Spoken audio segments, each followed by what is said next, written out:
Hello everyone, my name is Stefania. I'm a certified yoga teacher and a massage therapist in Amsterdam.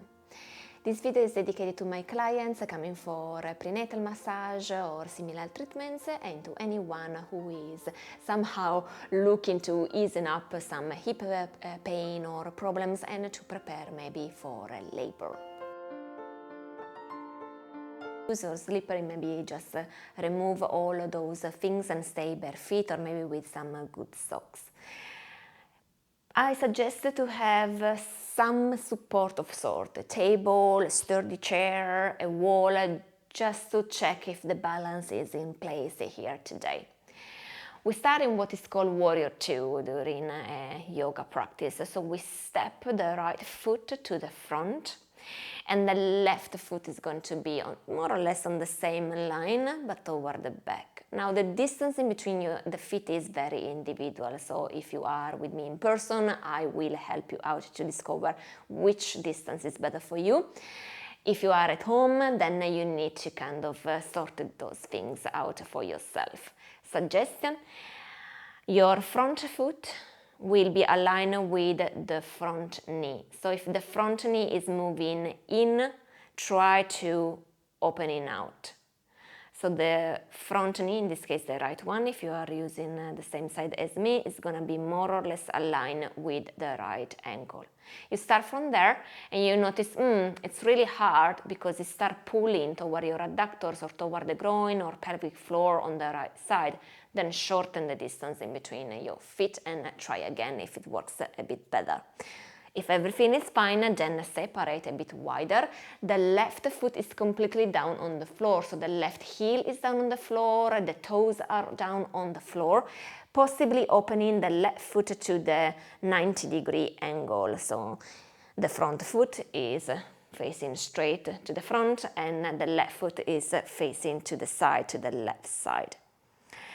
Now the aim here is to have the hips opening in opposite direction, which can feel a bit too much for a certain woman because this is an uneven position, right? So if it is too much, what you can do is that you turn the left foot a bit more in. So you take what is usually called Warrior 1. We are still encouraging this stretch, this space in the groin area. And we are still careful that the front knee is not moving in. Once you find your position, you can gently sink a bit more forward. You will probably experience a bit of stretching on the back leg, hamstrings, calf muscles, glutes area, depending on where is the tension in the back leg. So gently bending forward, flexing the knee a bit more, and then extending a bit more. You can go over your ankle if it feels okay on the knee. The knee is strong, meaning that your quads muscles are strong, and then you can extend even fully, again if the knee is stable. Otherwise, stay in a smaller range of motion.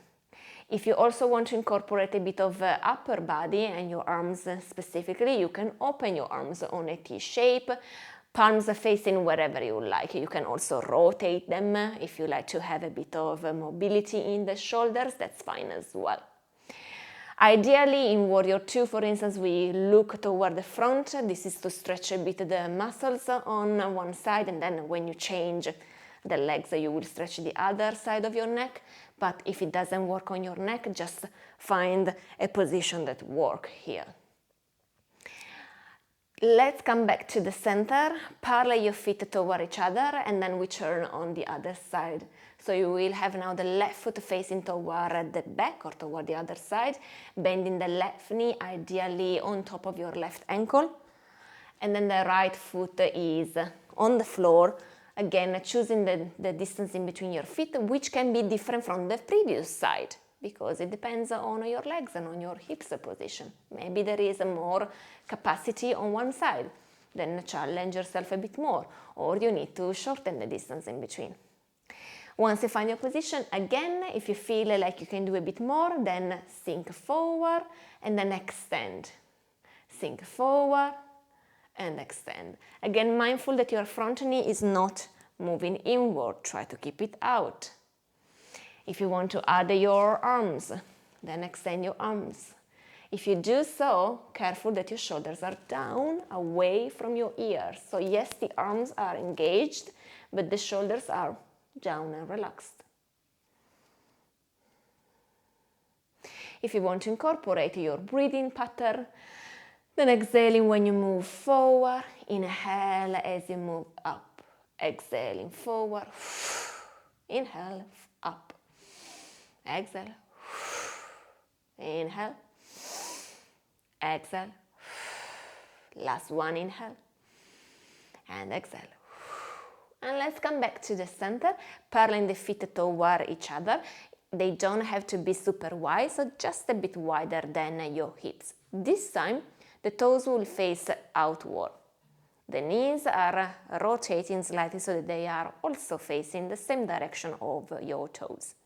This is called either horse squat or goddess position.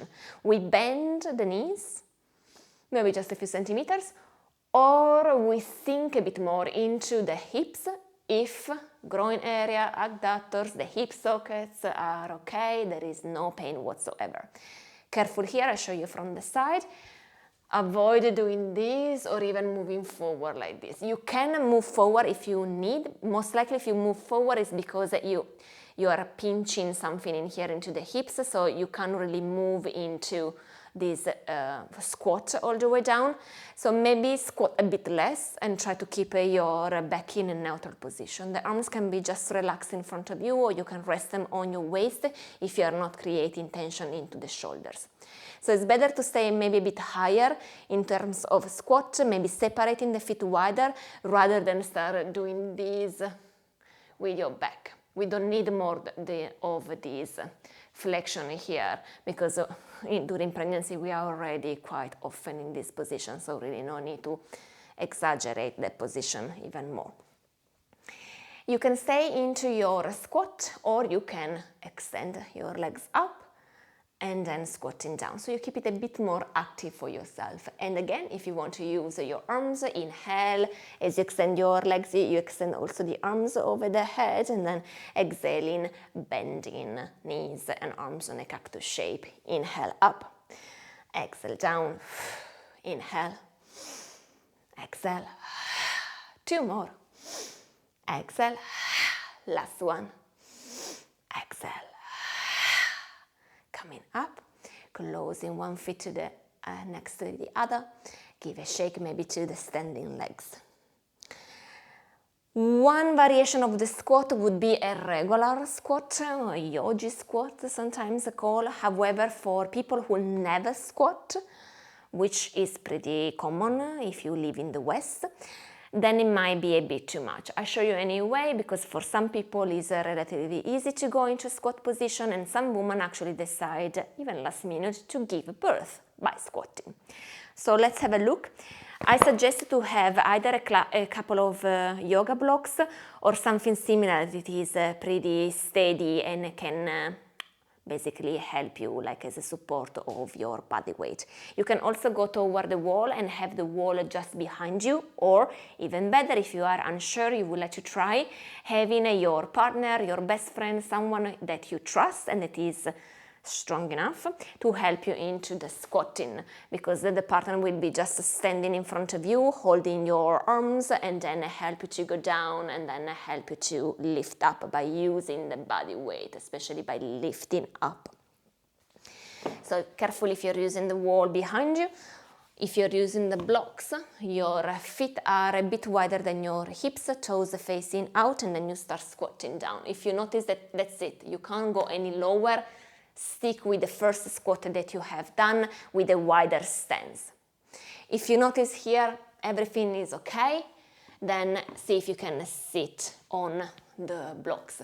There are also some Pilates balls that are not super big, so those work as well for squatting lower.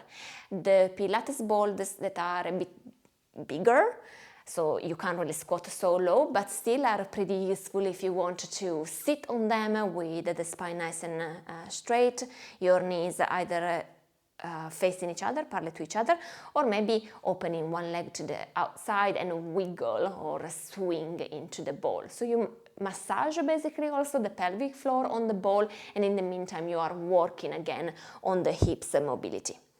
If you have the block here, you are nice and steady in your squat. I show you from the side as well.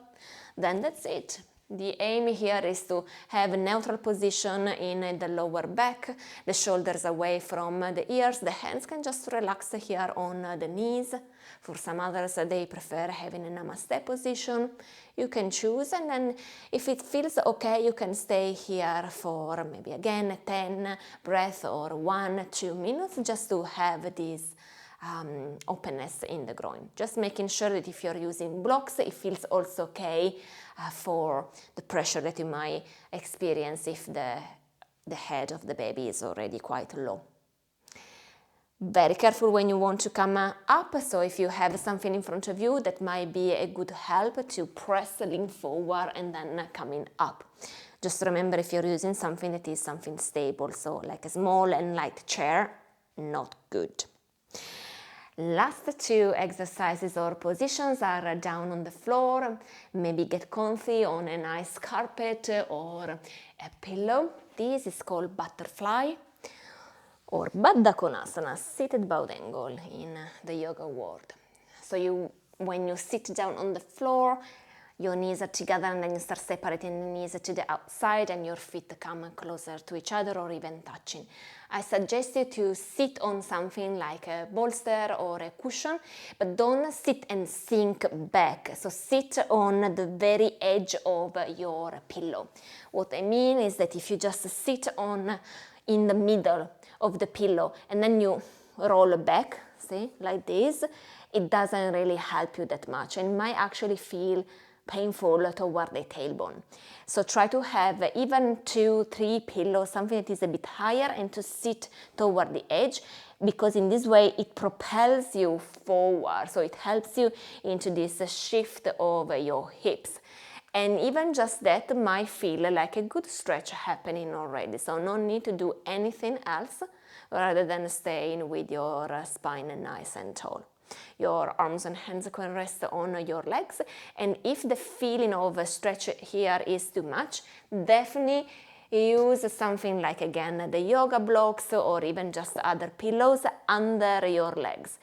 It can be lower under your knees if the knees are fairly low toward the ground, but if you are here, for instance, you might need to place something a bit to the higher side of your femur bones, so more toward your hips. So here in this way, I'm fully supported. I don't even feel the stretch that much because my hips are relatively open, but I feel like there is a good support, almost like a brake, right? Like stopping me, preventing me to go any further down. So lower those supports so that you feel a bit of stretch, but it's still comfortable and manageable. I wouldn't suggest to do as we do usually in a regular yoga class and folding forward, because it creates a lot of compression here in the belly. I think that it doesn't really feel nice, to be fair, and it might also cause you some issues into breathing properly. And if you are still experiencing some nausea or heartburn and such a thing, probably just compressing the whole front of the torso is not a great idea, so better to stay up straight in this way. Again, you can stay here 8-10 breaths at your own pace, focusing on the breathing, maybe with your hands on the belly if you prefer, or maybe set a time or have a clock nearby and stay maybe 1-2 minutes. All those exercises are also perfect to do while you are watching your favorite TV show on Netflix, so it passes a bit faster. You are occupied and engaging in something else in the meantime, so that you can actually do it like every day, so that you feel the benefits of the practice. Of course, as a yoga teacher, I would recommend you to stay with no distractions, so no Netflix, no phone, nothing, not even music, so you can really be focused and be mindful in your body, connecting with your baby, really hearing your own breath, so that you can really use those exercises as a pranayama in itself, right? Breath exercises, because those are the things that then really help you also during everyday life activities. But if you can't handle such a thing, and the only thing that you can think of, okay, I can do those exercises, and maybe even every day if I'm doing something else, then maybe watching your favorite TV show might help you out with that. The last exercise, I'm pretty sure it is not for everybody, so if you want to come out from this, help yourself with your hands, slightly close the knees, extend your legs for a moment and give a good shake to your legs. And then the last position is pretty good in opening your sacrum area, but it can feel pretty intense. So let's see how can we modify. I would encourage you to either have a good carpet or at least double fold a blanket, a towel, a yoga mat, something to protect your knees from the bones sensitivity. What we do is that we separate the knees, and then here if you already feel like, oh okay, I have my knees slightly wider than my hips and I already feel it like a lot, then maybe I would stay here even with the feet either parallel to each other or with the feet pointing inwards toward each other. Kind of like child pose, balasana, but we are not sitting toward the feet. It's a different group of muscles that you're working there. So we try to stay up and avoid to arch too much. So press up with your back. You can place a hand in here and imagine that you are pressing toward your hand. Pressing the floor away, or if it's easy for you to lower down, then use some props, bolster cushions to rest your arms as well. If everything is easy for you in here, then maybe try to separate your knees a bit more and maybe flexing the ankles so that the toes are facing out. This will encourage also more openness into the sacrum, and if this is easy, you can also relax the whole front of your torso on the cushions. So maybe get a bigger bolster or a couple of pillows and then release the chest, extending perhaps the arms to the front to stretch the back of the shoulders in the meantime.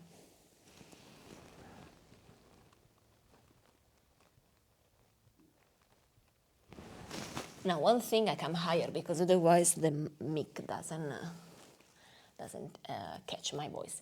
One thing you want to be careful here is that you don't move your torso too forward. See, now I'm basically moving all the way forward. It will ease the sensation in your hips, but it's not the purpose. We need to keep the hips aligned with the knees. So if here is too much, it means that you went too far. So close a bit your knees and maybe come higher. So keep your hands on the floor instead of moving the forearms or your torso on the ground. When you want to come out from this position, please do it slowly and mindfully by pressing through the hands first and then start sliding one knee toward the other. So you come with your knees that are more or less parallel to each other, and then you can come out from the position. But just give a moment to your hips to come back to kind of a regular position.